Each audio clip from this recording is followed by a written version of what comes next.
This is our latest innovation. This is the Guardian Angel Elite Series lens reflector.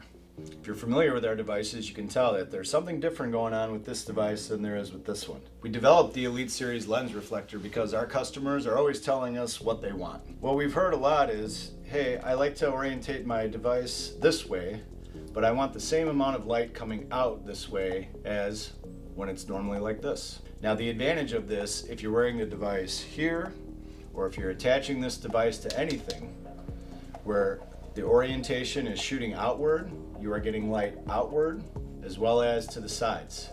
This would be great for a hard hat application. This would be great for a sign. This would be great for a cone. We do not recommend using the lens reflector if you're using the shoulder mounted application. Some users might find distracting. Simply open up.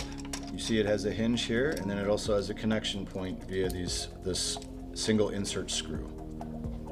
Place the device in there, and you're going to want to close this on the same side that has the charging port door.